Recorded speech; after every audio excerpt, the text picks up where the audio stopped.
the video for week 4 problem pages. In this video we'll be going quickly through the history of problem pages. We'll talk about what they can tell us about the magazines, about the readers and about society. I'll briefly answer the question about whether they're all made up. We'll look at the identity of people on those problem pages. We'll talk about their use as the bleeding edge of acceptable content, and then I'll quickly remind you about the readings for this unit. So first of all, we're going to talk about the history of the genre, and I've got some examples to show you. So first of all, this is widely accepted as the first problem page. John Dunton and the Athenian Mercury in the 1690s. He's also the first person sending a letter to a problem page, as well as the first advice columnist himself, because he allegedly started his problem page because he needed somewhere to seek advice about his extramarital affair.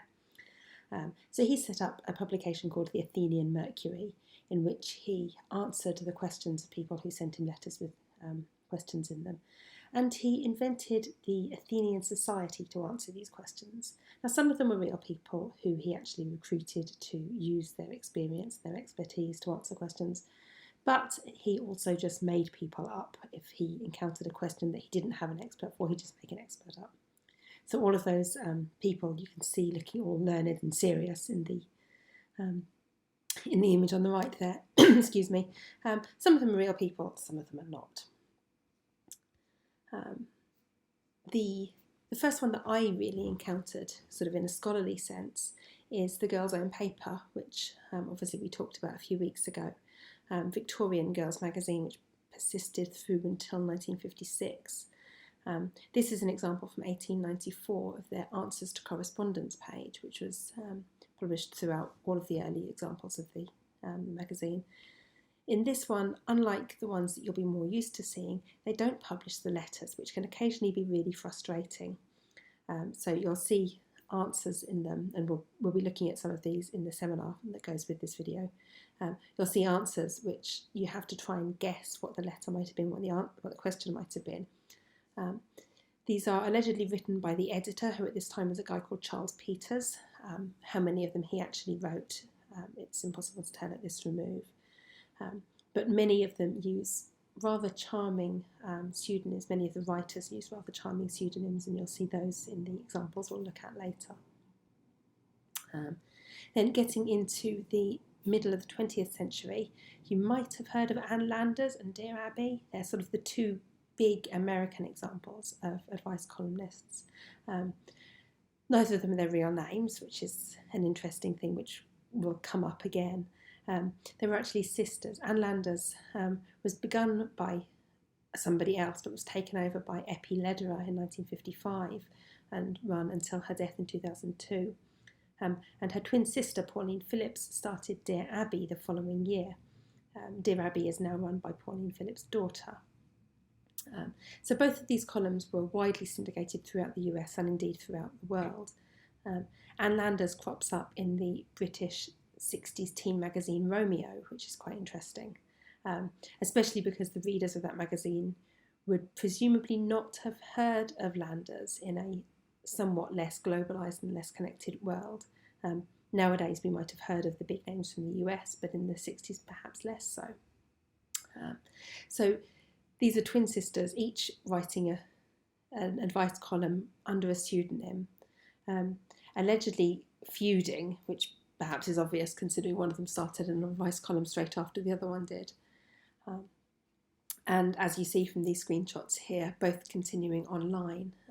Anne Landers is, as far as I can tell, just publishing archive responses now. It was her request that the column not continue after her death, so it has been brought back to life again by her daughter, just publishing old responses, whereas Dear Abby is still functioning, still being written. You can see perhaps at the top question on this screenshot at the time I took it was, cell phone record suggests wife's affair may not be over. So that's reasonably up to date sort of example. And then getting to the ones that are closest to my heart, the second half of the 20th century teen magazines. So we've got two different examples here, both taken from my doctoral research. And have a look at these examples just in the video. Think about what you can tell about the magazine from looking at them. When you think they might have been published, what kind of age range do you think they might be aimed at? I'm going to ask you to pause the video, have a look at them, zoom in if you like, maybe make a few notes about the kinds of things you think, and then resume. So pause the video now. Okay, and assuming you've now restarted it, or indeed not paused, because you just want to hear what I'm going to say.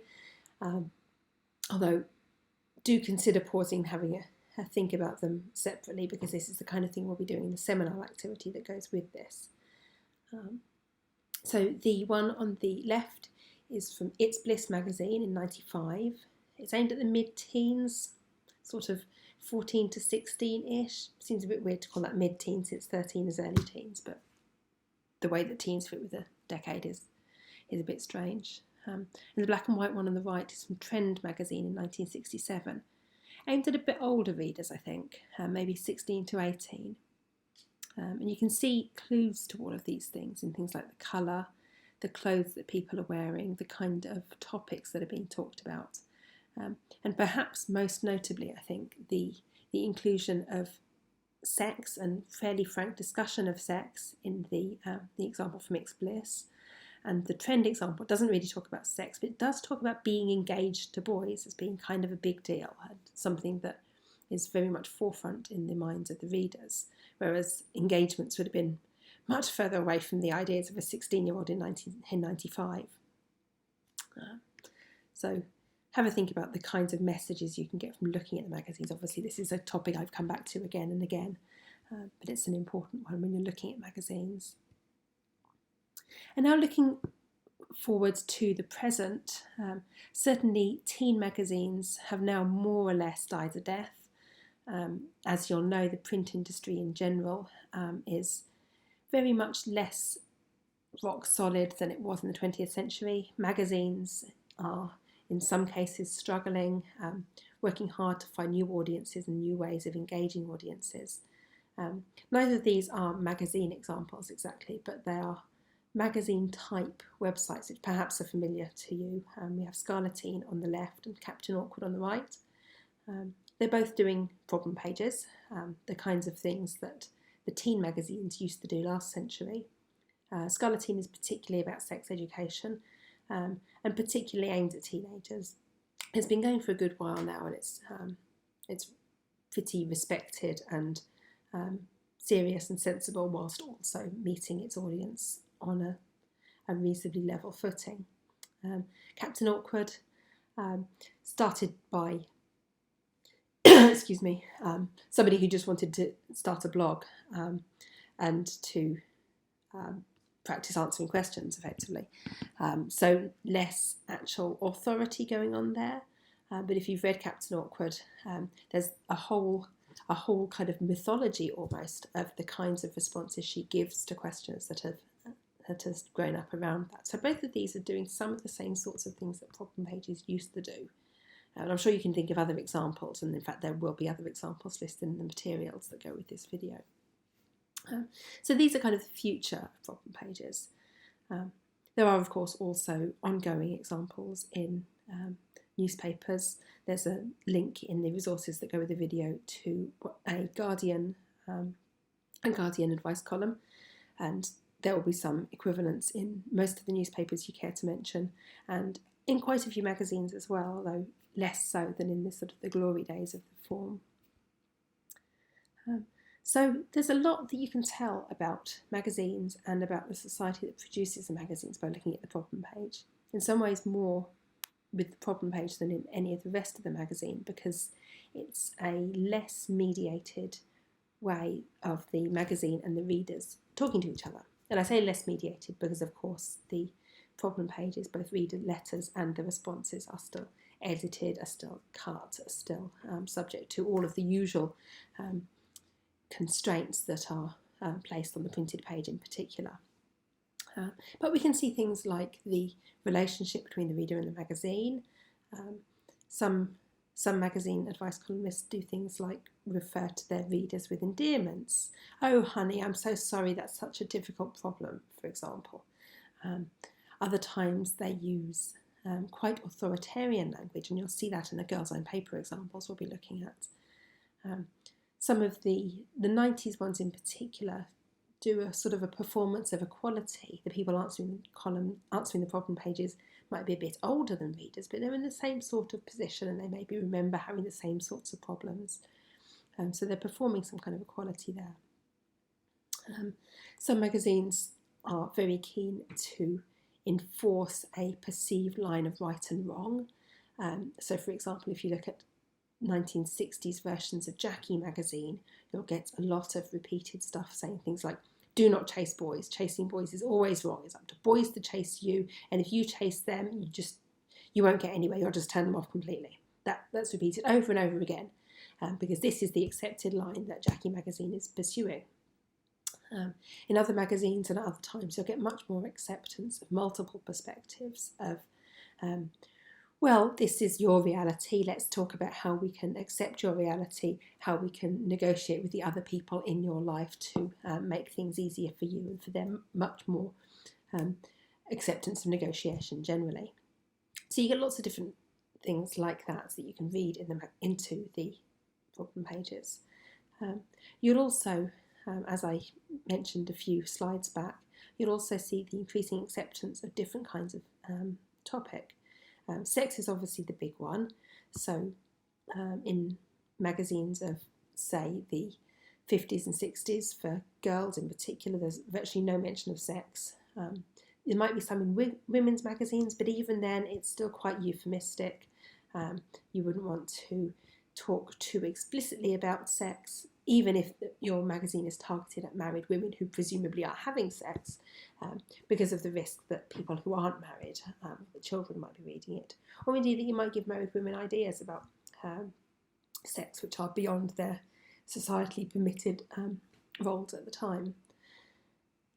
There's discussion in one of the readings I'm recommending as further reading for this topic, in which David Gudalunas does some research on the way that masturbation becomes a more accepted topic in Ann Lander's advice column. And he talks about how advice columns enable magazines to start to print discussions of topics which are a bit difficult, a bit controversial, because they can distance themselves from it.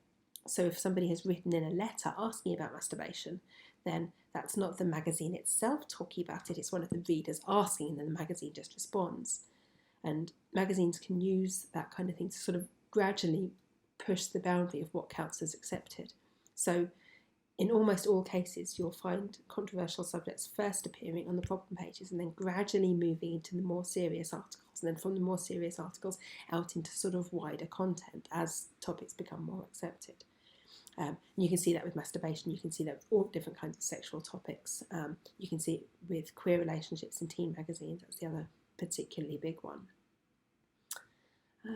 So there's lots of different things going on with problem pages. There's the performance of authority. Some magazines make a point of rolling out a medical doctor to answer medical problems, or a counsellor to answer relationship problems, and will make a big deal about the qualifications that those advice columnists have. Sometimes you'll see celebrities, and there's a nice celebrity example by Ice Cream Guys Ben and Jerry in the materials we'll be using in the seminar activity. Usually those celebrity ones are more about the gimmick. They're not very serious advice, but there are exceptions. Some of them do give serious advice, and the Ben and Jerry one is actually okay in that sense, I think. And then we also have, again, talking about the different kinds of content that are acceptable between the advice column and the rest of the magazine. You can see differences in design and layout between those pages. So Just 17, for example, in sort of the late 80s, has very brightly coloured, sort of self-consciously wacky and fun kind of design with lots of colours, lots of boxes and different angles and kind of jaunty, jolly design. And then you get to the problem page and it's black and white in straight columns. And again, we've got an example of that problem page in the materials we'll be looking at later.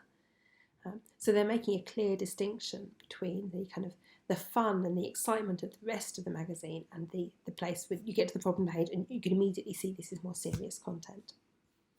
And then looking forward to the current kind of online problem pages, most, probably all of them these days tend to encourage reader responses as well, which further blurs that boundary between authority and the person seeking the authority. Most of them will have somebody actually giving advice, and then there will be comments in response, which might be responding to the advice or might be giving their own advice in response. And if you've seen any of those things, you can see they can develop into long, complicated threads, lots of arguments, lots of toing and froing, and so on. Some of them, most notably things like Am I the Arsehole on Reddit or Am I being unreasonable on Mumsnet, don't have any advice columnists at all. It's just people posting a question and then the assembled hordes answer to give their responses. They can be quite fun to read. I'm not sure I would care to throw myself into either of those lions' pits to ask for advice. So one of the widely believed things about problem page letters is that they're all made up. And you may have come into this thinking that yourself, or you may have heard it previously. When I was doing my doctoral research, I looked into this in quite a bit of detail, and I'm absolutely convinced that the vast majority of them were not. Undoubtedly, there were some that would have been made up to make various points, or perhaps to string together several different kinds of letters to kind of produce one with a wider applicability to more of the audience. But my two kind of big authorities here are Judy Blume and Alfred Kinsey, and I enjoyed putting those two names together. So this book by Judy Blume called Letters to Judy, What Kids Wish They Could Tell You, it was written in the 80s, and she wrote it because she was simply inundated with letters from kids asking her advice. She wrote books. If you don't know who Judy Blume is, she's an American author. She wrote, and indeed still writes, books for children and teenagers dealing with sort of the difficult problems of being a kid. So there's things like parental divorce and sickness and friendship problems and boyfriend and girlfriend problems, all the kinds of problems that kids have of the whole scope of everything. And before the internet, kids would write to her and ask for advice. So she published this book with letters that kids had written to her. And it was mostly aimed at their parents to try and give parents an insight into the kinds of things going on in their kids' minds and kind of give some suggestions about the ways that they could help their kids. And then Alfred Kinsey, famous for two monumental studies about sexual behaviour. The picture here is sexual behaviour in human male. He also wrote one about the human female, as you might expect. One of the very first big research surveys into what people actually do and think about sex. And there hadn't been a lot of it before that. And he says in the foreword to this book that one of the reasons he started to do it was he was a college biology professor, and his students, and this is in the 50s or 60s, I'll double check that date, his students would come to him to ask for advice, including his young married students or his students who were engaged. So again, we're looking at that kind of distinction for slightly older perhaps, but certainly looking at marriage rather than the younger kind of dating relationship. Teenage marriage was at its height in the 50s and 60s. So college students, most of them would have been boys, but many of them would have been married or engaged, and coming to Alfred Kinsey and asking for advice on these things because they had nowhere else to turn. So he started doing this big research project because people didn't know anything about sex and they were trying to get advice from him about it. So to my mind, these two examples, along with lots of other things like newspaper interviews with people who've worked as magazine columnists and so on, makes me pretty sure that the vast majority of problem page letters are real and were not made up. On the other hand, the identity of the people writing them and indeed answering them in many cases was. So think back to Dunton's Athenian Society that I showed you back at the beginning. Think about Anne Landers and Abigail von Buren with their pseudonyms. Cathy and Claire are sort of quite famous ones in the British cultural identity. from my mum's generation reading Jackie back in the 60s. Kathy and Claire are sort of really, really famous in that context, but they didn't exist. There's a quotation in a newspaper interview with one of the people who wrote for Jackie, which says something like, "They were several quite sensible Scottish ladies who had worked for the magazine and had retired to get married or whatever, and were writing these problem page responses, claiming to be young and trendy 20-somethings who had the same sort of issues as the teenagers writing to them," which is quite a nice image, I think. Then in Just 17, in kind of moving into the early 90s now, we have Mariska Monroe and Nick Fisher, who are both real people, both using their full names and their photos and so on. And again, there's an example from them in the materials we'll be looking at. But along with them, we also have Abigail G as a columnist. She writes the confidential section.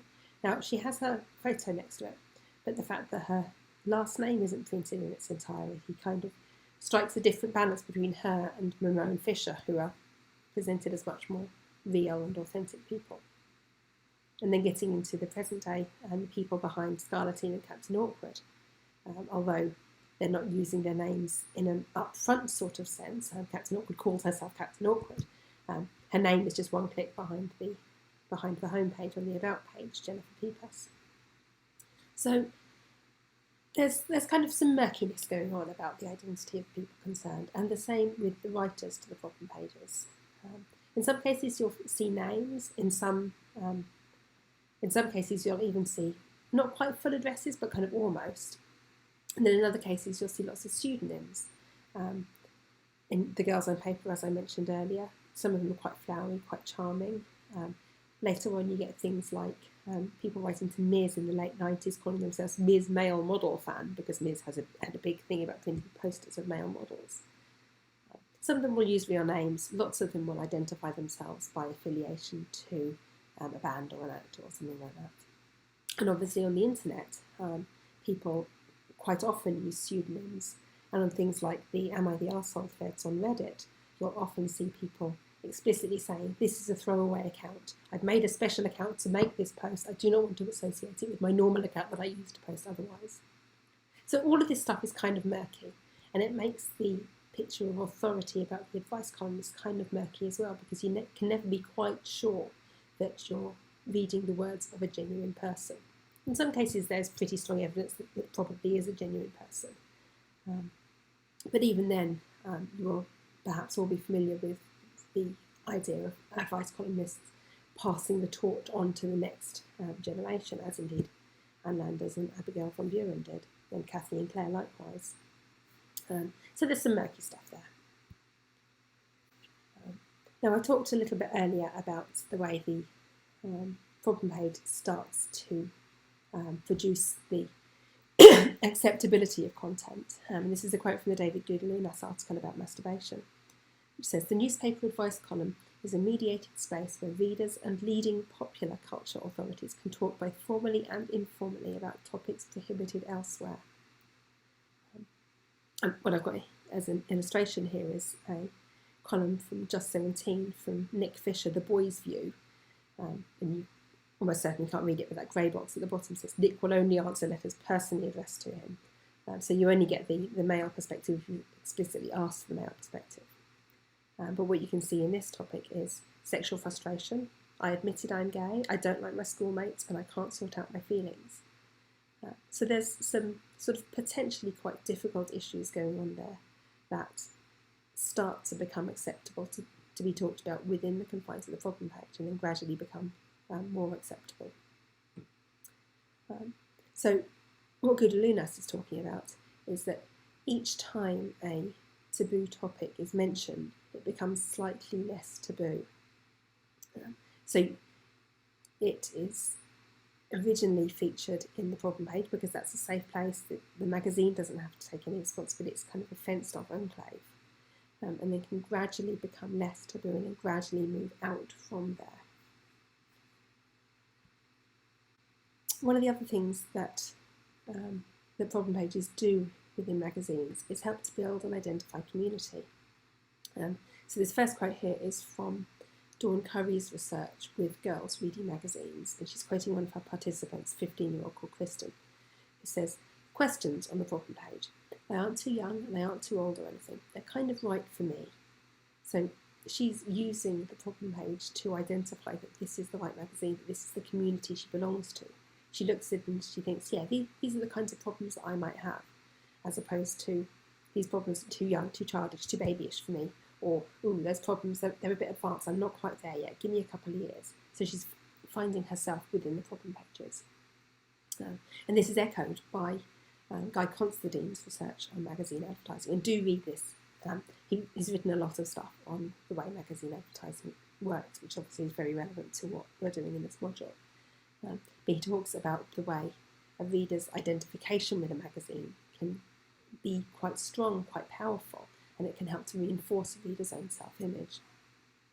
So that's some of what's going on with problem pages. Readers are seeing themselves reflected in them, even if they don't have precise problems that they're being told about this particular week. They can see that they might have those kind of problems, or maybe they've got friends who are having similar ones, or they can kind of see that that kind of problem might be just around the corner from them, so they can read to start to prepare. And then looking forward, I've mentioned Am I the Arsehole a couple of times already. More of a cesspit, I think, than many of the actual magazine articles we've been talking about, which is kind of a problem throughout on the seeking of advice, in that the internet is a lot less safe a place than magazines were. There are obviously problems with magazines, and the internet has widened out the availability of such things, but if you've read Am I the Arsehole, and I don't necessarily recommend it, it can get quite brutal at times. But there's lots and lots of things like this online now, which are sort of the offspring of magazine advice columns. And you can trace a pretty direct line, certainly through the teen magazines in their kind of last decade or so. And as I said, they're all more or less gone now. But in their last decade or so, they were starting to move online, and they started to incorporate this kind of reader commentary stuff on their websites, all of which has now gone into places like Reddit and like Scarlet Teen and Captain Awkward, and lots of other places that I am no doubt too old and uncalled to know about. So that's been a kind of a whistle-stop tour of problem pages. These are your recommended readings for this unit. The core one I recommend you read is the Wilbraham. I haven't talked about this at all really, but it touches on lots of the things I've said about the performance of authority and the ways that different magazines can perform different kinds of relationships between their readers and their writers. She traces a particular problem through several different magazines and kind of looks at the different ways it's portrayed in them. So that's a really interesting one. It touches on lots of the things I've talked about. Petra Boynton's article is, you can see the Kathy and Claire reference there to the Jackie problem page people. Among other things, she talks about the difference between what she calls the kind of the real serious advice columnists and the kind of the ones who are playing, who typically are celebrities or similar, and she talks about the different kinds of ways that they approach advice giving. So that's a really interesting one too. I quoted Dawn Curry a moment ago. She talks to girls reading magazines and looks at how that operation of power works within the magazines. W. Clark Hendley is a really great introduction to the history. He starts with John Dunton and the Athenian Mercury and kind of moves onwards. As you can see, Dear Abby is in there too. Lots of good stuff about the history in there. And that last article is mine, and it's about the ways that letters to magazines, this isn't problem pages exactly, it's letters, but again it's about how magazines can use letters from readers to kind of mitigate something about their overall position, and helping you to kind of move on from just looking at what it says on the page to analysing what the magazine is doing with what it says on the page. And finally, these are the references that I've actually quoted within this video, but I'll leave the recommended readings on the screen, and I'll stop there. Thank you very much.